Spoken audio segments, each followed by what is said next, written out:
Graça e paz a todos. Estamos aqui para gravar mais um vídeo, fazer a transmissão aí de mais uma mensagem da Palavra de Deus.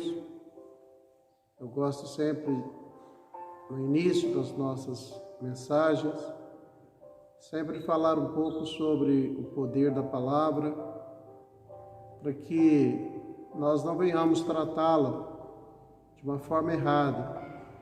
Não podemos tratar a Palavra de Deus como um amuleto, como muitos, por exemplo, fazem, tendo uma Bíblia em casa, aí localizado num Salmo 91, Salmo 90, Salmo 1, colocado sobre um estante.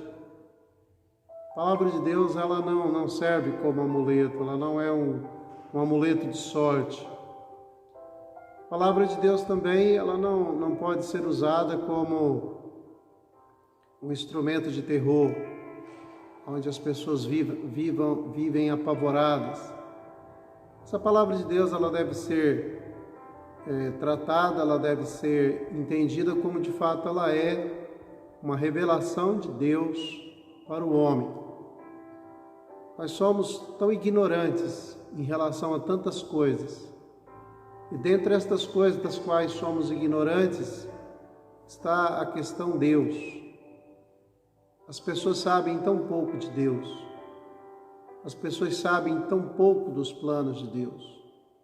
As pessoas sabem tão pouco sobre elas mesmas, porque existem, de onde vieram, para onde irão.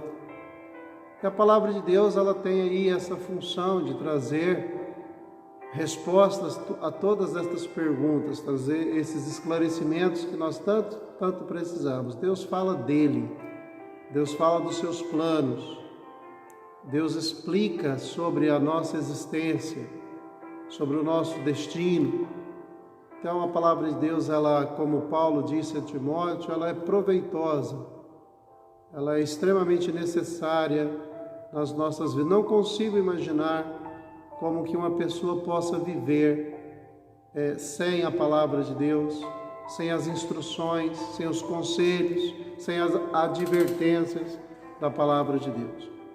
Por isso nós, que somos cristãos, nós que cremos em Cristo como nosso Salvador pessoal, nós que somos a Igreja do Senhor, nós temos um apreço muito alto pela Palavra, porque ela é a Palavra de Deus, poderosa, eficaz, penetrante, uma espada de dois gumes.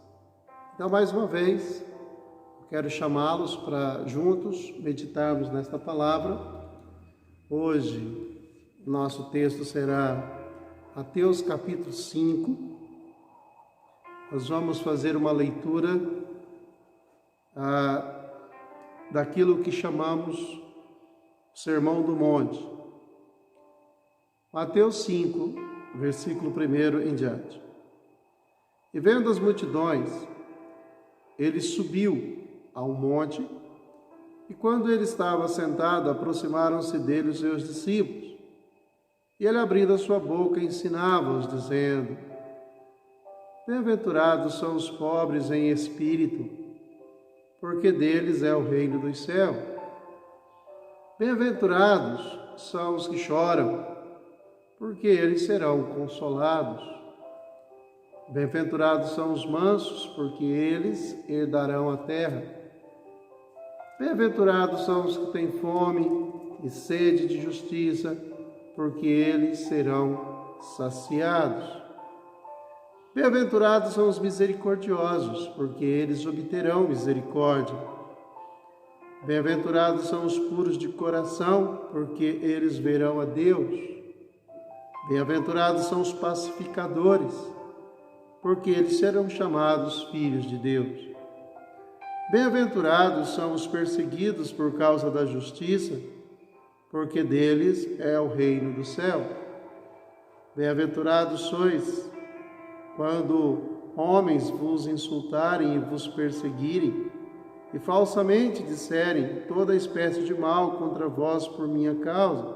Alegrai-vos, e sejam imensamente felizes, porque grande é a vossa recompensa no céu, Pois assim perseguiram os profetas que foram antes de vós.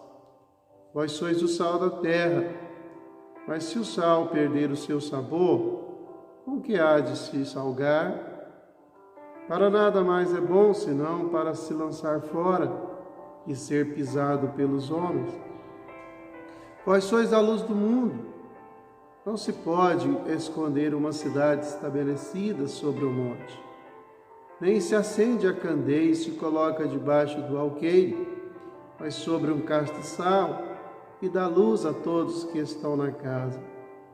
Deixai a vossa luz brilhar diante dos homens, para que sejam as vossas boas obras, para que vejam as vossas boas obras e glorifiquem a vosso Pai que está no céu. Mais uma vez, louvamos a Deus pela sua palavra. Mais uma vez, queremos que Deus nos abençoe através dela, pois eu sempre tenho falado do seu poder, da sua eficiência nas nossas vidas. Queridos irmãos, hoje nós queremos falar, baseado nesse texto de Mateus capítulo 5, versículos 1 a 16, queremos falar sobre esse sermão famoso de Jesus, chamado Sermão do Monte. Mas o que nós gostaríamos, porque é um assunto, é um tema que pode nos levar a várias variantes, a várias vertentes. Poderíamos explorar, poderíamos trabalhar aqui muitos outros temas relacionados, mas eu gostaria de falar com vocês hoje sobre atitudes reveladoras. O que nós queremos com isso? Nós queremos mostrar que nossas atitudes, elas revelam quem nós somos. Eu gosto muito de uma ilustração, já contei várias vezes, mas eu quero mais uma vez contá-la. Conta-se que duas senhoras que eram vizinhas, uma era crente, a outra não era, e estas duas vizinhas, elas não tinham um bom relacionamento. Embora aquela que era crente se esforçasse para isso. Mas um dia, tendo um surto de hostilidade, a vizinha não crente, a vizinha não convertida, querendo ofender, querendo machucar aquela vizinha crente, ela resolveu pegar um pouco de esterco e ela fez um embrulho bonito, como se fosse um presente bonito, e mandou entregar na casa da sua vizinha que era crente. Quando a vizinha crente abriu aquele embrulho, aquele mau cheiro, aquela coisa horrível, ela então tomou os cuidados, vedou aquilo, descartou para o lixo, mas ela então resolve mandar também uma lembrança, um presente para sua vizinha. Ela pega um buquê de rosas muito lindas, escreve um cartão e manda entregar para sua vizinha. Quando a vizinha não crente recebeu aquele embrulho, aquele presente, aquelas flores cheirosas, aquelas flores lindas, ela então abre o cartão e ela lê a seguinte frase: cada um dá o que tem. Aquela vizinha ficou certamente chocada, ficou triste. E a moral da história é que ela possa ter pensado: que profundo. Cada um dá o que tem. O que ela tinha era coisas ruins. O que ela tinha era esterco. O que ela tinha eram coisas mal cheirosas. E muitas pessoas são assim. Elas não têm coisas boas para oferecer.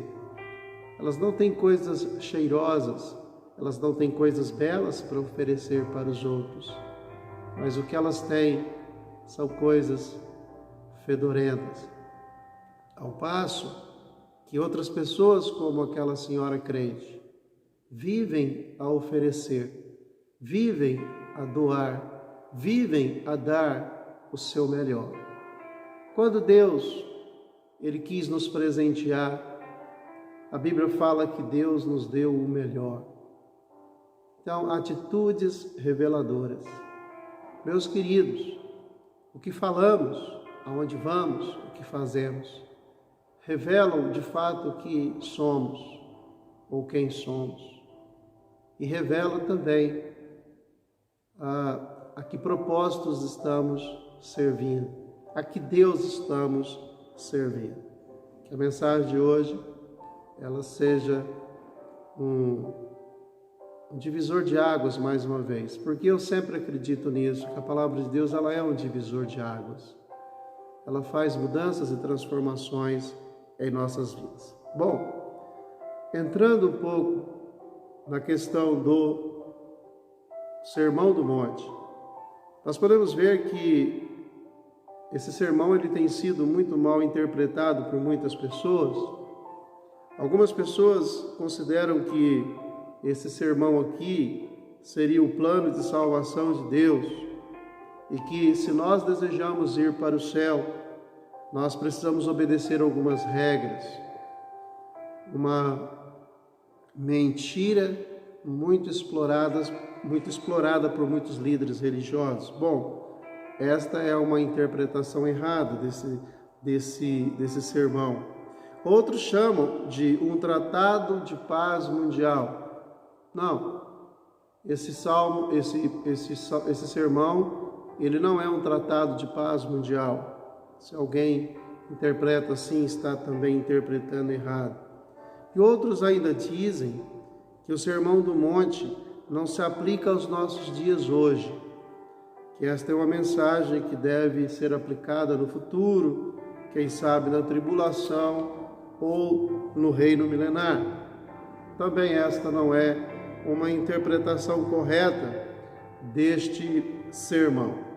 Nós precisamos, neste momento, voltar a nossa atenção para o versículo 20, fora ou além do texto que nós lemos, pois lemos até o versículo 16. Mateus 5:10 diz: porque vos digo que se a vossa justiça não excederem muito a dos escribas e fariseus, jamais entrareis no reino dos céus. Jesus está dizendo para os seus ouvintes que se a justiça deles não excedessem a dos escribas e fariseus, eles jamais poderiam entrar no céu. Irmãos, esta declaração de Jesus, ela é bombástica para um povo extremamente dedicado à religião, ao farisaísmo, porque com essas palavras Jesus está dizendo: olha, os fariseus, escribas, eles não vão entrar no céu, porque se a vossa justiça não excederem muito a deles, vocês também não podem entrar. Bom, então nós entendemos que este sermão, Jesus está falando sobre comportamento, Jesus está falando sobre transformação de vida, Jesus está falando sobre aquelas pessoas que, transformadas por Deus, conseguem produzir frutos que são dignos de arrependimento e fé, frutos de pessoas que são convertidas e que estão caminhando em direção ao reino celestial, que podem, por sua vez, se tornarem possuidores daquela segurança, possuidores da promessa de vida eterna. Bom, aqui, os líderes religiosos daquela época, que é óbvio, propriamente eram fariseus e escribas, eles ensinavam, eles possuíam uma justiça muito artificial e exterior, com base na lei, mas era uma justiça superficial e exterior. Mas a justiça que Jesus está ensinando, ela é verdadeira e ela é essencial. E a justiça que Jesus nos ensina, ela não é uma justiça exterior. A justiça que Jesus nos ensina, ela é interior e ela procede, e ela está no nosso coração. Por exemplo, os fariseus, eles se preocupavam muito com os mínimos detalhes da conduta, mas deixavam de cuidar do mais importante, que era o caráter. A conduta, ela deve realmente decorrer do caráter. Ou seja, o nosso interior produz o nosso exterior. Os judeus, os fariseus, eles não estavam preocupados com esse interior transformado. Eles se contentavam em produzir, ou eles contentavam em ter um exterior que pudessem aparentar algum tipo de transformação, algum tipo de mudança. E é óbvio, irmãos, que quem não é, não pode demonstrar. Ou seja, se você não é crente de verdade, se você não é convertido de verdade, por mais que você tente, você jamais conseguirá se passar como um crente. É impossível que uma fonte de água doce jorre água salgada, ou uma fonte de água salgada jorre água doce. Isso é incompatibilidade. Bom, mas quaisquer que sejam as possíveis aplicações aqui do Sermão do Monte, nós entendemos que Jesus estava falando diretamente para pessoas, e ele estava falando para indivíduos, e ele estava falando sobre transformação de vida. Transformação essa que somente Deus pode operar no coração do homem. Jesus transmitiu essa mensagem aos cristãos como indivíduos, não como ao mundo incrédulo em geral. Os ensinos do Sermão do Monte são repetidos para a igreja hoje. Quando nós lemos as epístolas, as cartas gerais, nós temos a reprodução, a repetição desse Sermão do Monte, que trata de comportamento, trata de atitude. Todo o sermão Jesus está falando sobre comportamento, sobre atitude. E o tempo todo ele fala sobre essa discrepância entre o comportamento do incrédulo e o comportamento dos salvos, o comportamento dos religiosos frios e o comportamento daqueles que são comprometidos com o reino de Deus, com as coisas de Deus. E aqui, mais uma vez, nós podemos ver Jesus diante das multidões, ou diante da multidão. O primeiro versículo fala sobre isso. E a multidão, o público-alvo de Jesus, eram sempre pessoas muito pobres, pessoas muito carentes, pessoas doentes, pessoas muito desvalidas. E por toda parte por onde Jesus andava, estas pessoas seguiam Jesus. Esta era uma classe da sociedade que, aos olhos dos escribas e fariseus, era uma classe chamada de escória, ou a parte podre da sociedade.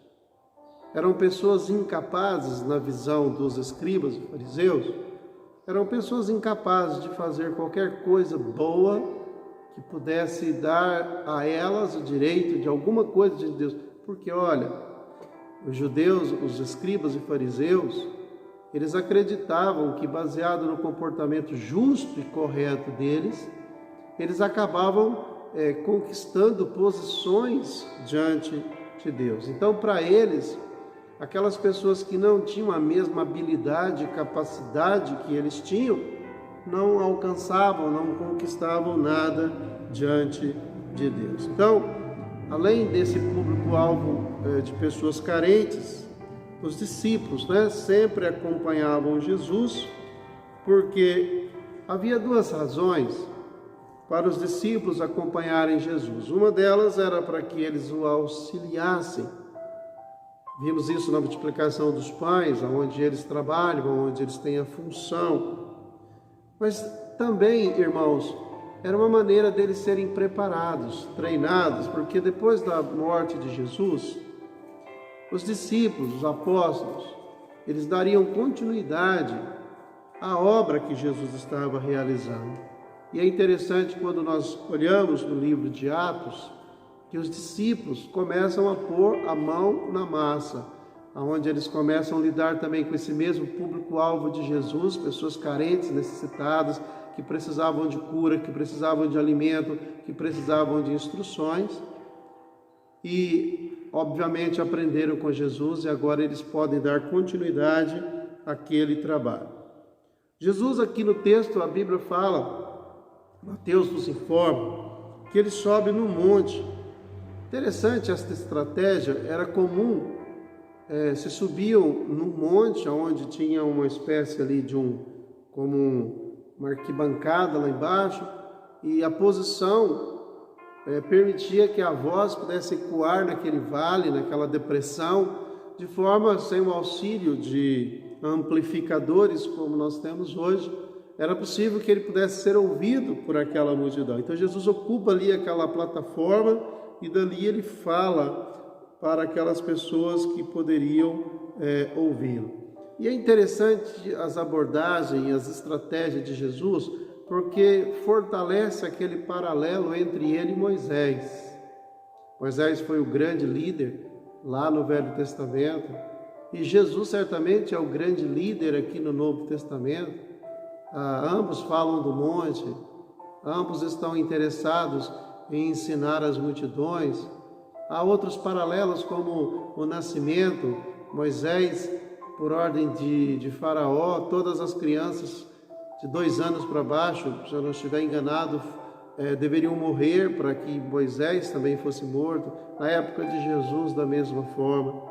Então são paralelos interessantes, embora o escritor aos Hebreus faz questão de dizer que Jesus é incomparavelmente maior, superior a Moisés. Mas esta não é a questão, apenas um detalhe nesse momento aqui.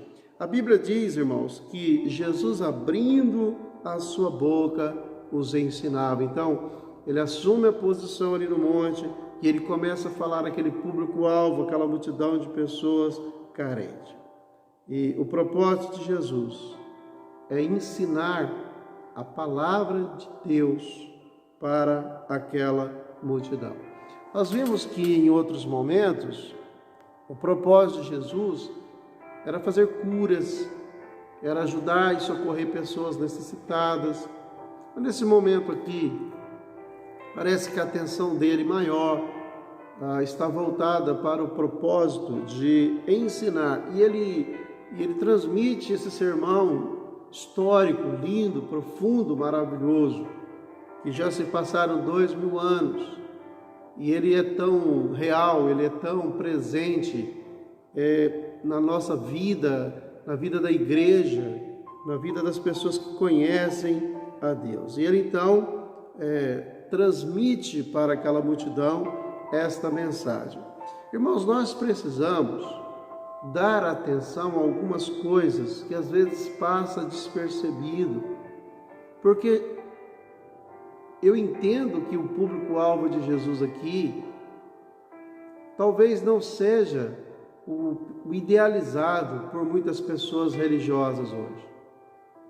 Hoje muitos líderes religiosos não querem dar atenção para esse tipo de pessoa, porque os pobres às vezes não têm dinheiro, porque os pobres às vezes te dão muito trabalho, e os líderes religiosos falsos, em busca de uma justiça falsa, eles estão interessados em outras coisas.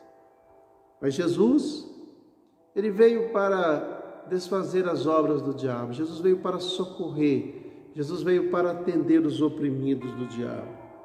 Então, aquelas pessoas que vão ouvir esta mensagem, eu quero deixar mais explicado um pouco para frente, vocês vão entender melhor. aquelas pessoas foram abençoadas, aquelas pessoas foram privilegiadas nesse momento, nesse dia, em poder ouvir este sermão tão importante de Jesus. O sermão da montanha, o sermão do monte, onde Jesus transmite aquilo que chamamos de as bem-aventuranças. Só um instante.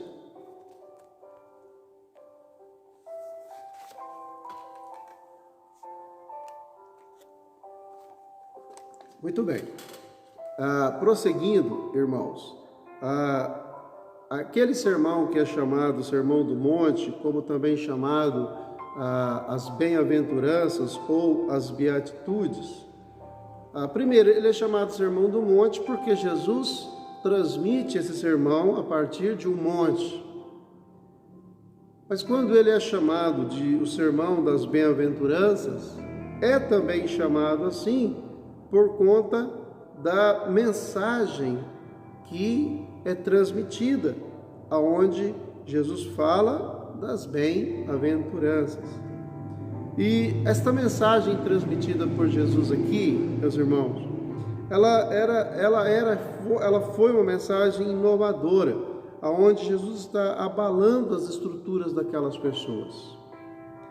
Os fariseus o tempo todo ensinavam que a justiça era algo exterior e era uma questão de obedecer a determinadas regras e preceitos.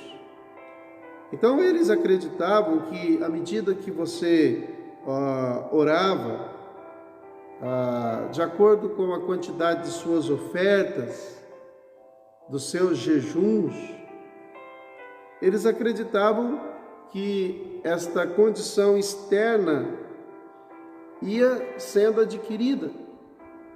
Então, basicamente, eles acreditavam que, baseado na capacidade deles, eles conquistavam uma justiça diante de Deus. Mas isso era apenas algo exterior.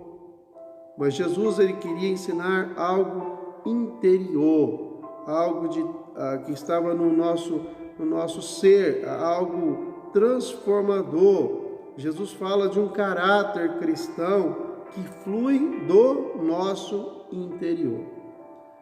Olha, irmãos, imaginemos como aquela multidão reagiu quando Jesus disse bem-aventurados. Por quê? Em latim, beatus, de onde vem o termo beatitude, tinha um significado muito forte, porque o significado desta palavra beatitudes expressava alegria divina e perfeita. Então imagine eles, réis mortais, todos constrangidos, todos diminuídos pelos escribas e fariseus, como dizendo que eles eram a escória da sociedade, que eles não valiam nada, porque eles eram muito pobres, doentes, desvalidos. E agora Jesus está dizendo que eles são bem-aventurados, ou eles podem ser bem-aventurados. E com isso Jesus está dizendo: vocês podem ter alegria divina e perfeita, realização, satisfação, plenitude. Então, esse termo beatitude, ele não era um termo usado para seres humanos. Parece-me que os seres humanos não poderiam ter o privilégio de sentir algo semelhante que Jesus está dizendo aqui, porque isso aqui era uma coisa dos deuses, na visão deles. Somente aqueles que morriam e pudessem ser elevados ao plano superior, aos céus, ao paraíso, poderiam desfrutar do significado disso que Jesus está dizendo aqui agora. Essa bem-aventurança sugere satisfação e suficiência interior que não dependia das circunstâncias. Eles não precisariam fazer nada exterior. Eles podiam eles podiam desfrutar, eles podiam sentir isso interiormente. E é exatamente isso que Jesus tem para nos oferecer. Aquelas pessoas se sentiam as mais miseráveis e indignas de obter qualquer coisa diante de Deus.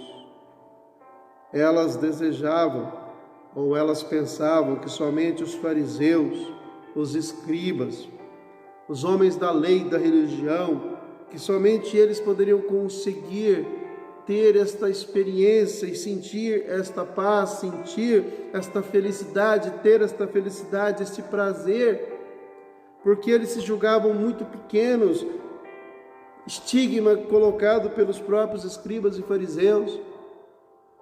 Mas agora Jesus está dizendo que eles podem ser também felizes assim, poder desfrutar de algo tão profundo.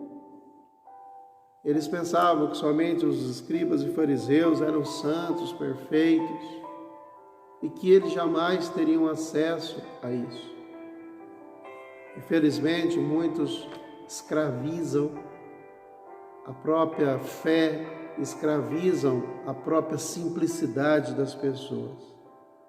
Mas aqui, Jesus está dirigindo aquele sermão exclusivo, especial, para pessoas tão carentes. E Jesus está dizendo que elas podem ser abençoadas assim, independente daquilo que é exterior, mesmo que elas não fossem, mesmo que elas não praticassem aquilo que os escribas e fariseus praticavam, elas não precisariam de nada exterior, e sim interior, um relacionamento pessoal entre elas e Deus, de onde poderia surgir uma felicidade tão completa, tão grande. Não é à toa que se diz que dinheiro não compra felicidade. Há muitos ricos infelizes. As coisas materiais, elas não podem produzir esta paz interior, esta segurança interior.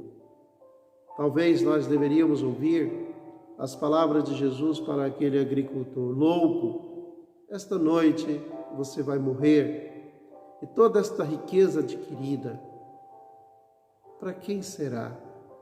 Então, meus queridos, aquelas pessoas eram pessoas simples, eram pessoas desvalidas, pessoas sem esperança. Mas Jesus está dando para elas um motivo para ter esperança. Jesus está mostrando para elas o verdadeiro espírito da obediência a Deus, da verdadeira justiça que todos nós devemos nos aplicar a ela.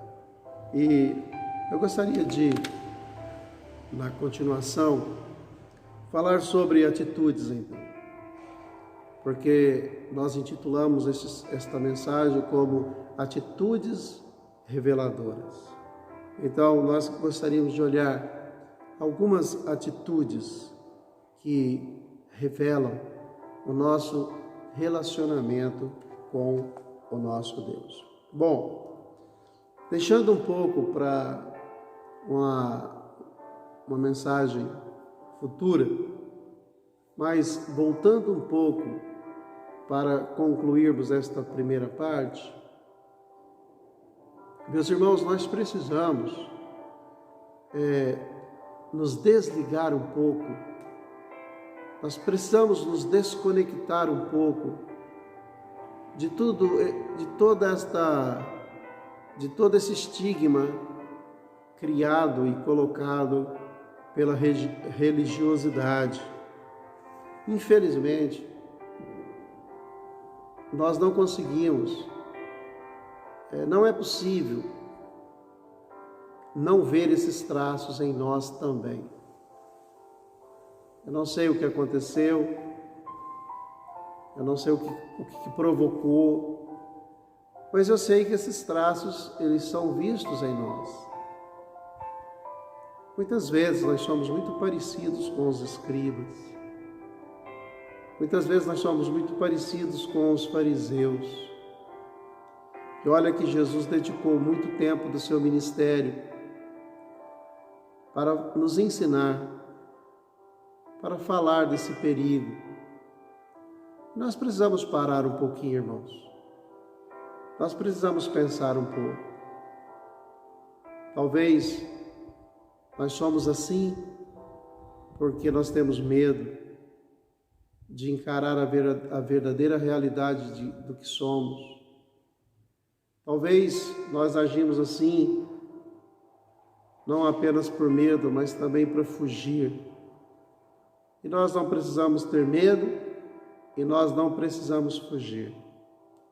Nós podemos admitir quem somos, o que somos diante de Deus. Nós temos que encarar esta situação com todas as suas complexidades, porque é isso que Deus quer de nós. Nós não vamos ser felizes se nós ficarmos fugindo. Nós não vamos ser bem-aventurados de sentir uma alegria divina se nós continuarmos fingindo ser uma coisa que nós não somos. O que somos? Somos pecadores, somos falhos, somos rebeldes, desobedientes, fracos. É isso que somos. Essa é a nossa estrutura. Mas nós vamos reconhecer que, diante de Deus, Ele é capaz de transformar nossas vidas. Nós somos um vaso que está na mão de um oleiro. O barro realmente não tem muito valor.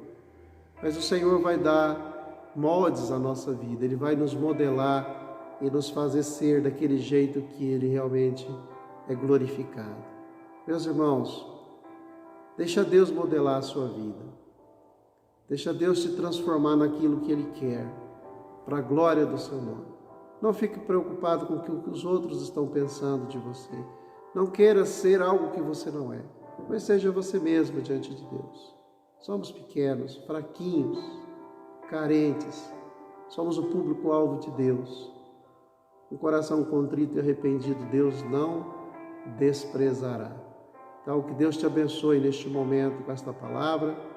Sinta-se confortado por Deus, sinta-se abraçado por Deus, sinta-se acariciado por Deus, sinta o grande amor de Deus por sua vida. Que Deus te abençoe neste momento, sustente com graça, em nome de Jesus. Amém. Fiquem com Deus, fiquem em paz.